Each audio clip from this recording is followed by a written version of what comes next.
going on, everybody? This is Dylan with Hop Killer Brewery, where we bring you the brews, reviews, and how-tos.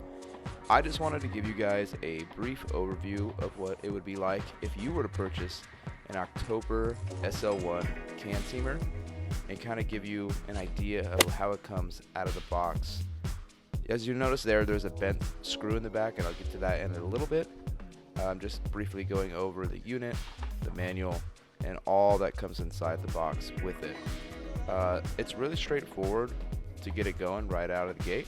You pretty much just pull it out, thread in the arm, and it's pretty much ready to go right out of the gate. You do want to tighten that arm with a 7/16 wrench so it doesn't come undone, but other than that, that's pretty much it. And I'm going to walk you guys through my setup on a small canning run with the unit. I'm using a Blickman Beer Gun V2, and how I have it configured is I run two CO2 tanks, one going to the keg, one going to the gun.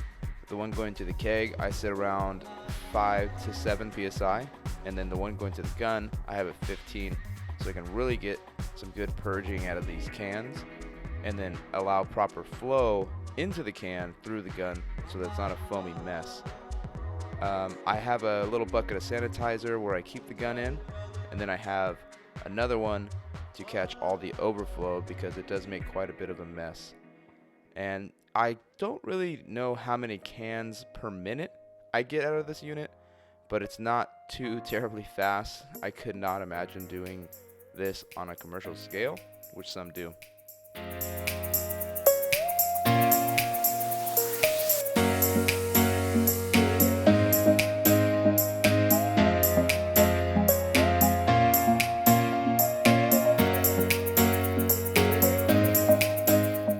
You always want a cap on the foam, and then if you notice that white plastic stop piece in the back, when you put it on the chuck, you want to press it up against that and then lift up. I didn't know that for the first few. I didn't really watch any videos or read the manual entirely well, and I had quite a bit of bad seams.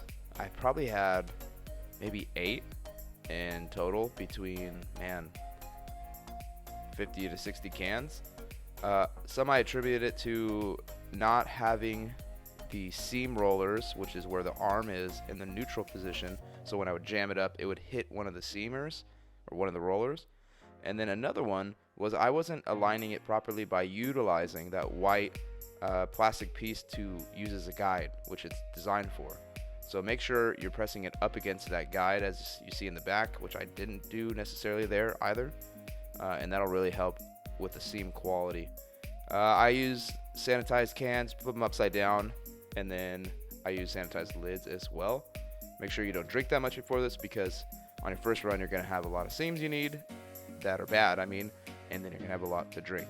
That set screw I mentioned in the earlier of the video was, I think, a big reason to why these seams are bad. I didn't check any of these with the calipers like they recommend, so I'm definitely going to be checking ones I do still have with the calipers to see the thickness range, and also adjust that set screw and hopefully get a new one shipped out by them to fix any problems that may have been through shipping that might have adjusted the alignment of the seamers. Here's some of the bad cans I got. I don't know even how to explain that. And then I got a few that looked perfect, but they just leaked. So that's it for me today. I will be doing a in-depth review of this unit, and if you guys need to see any more walkthrough of my process, I would gladly show that. Thanks for watching, and I will see you guys on the next video.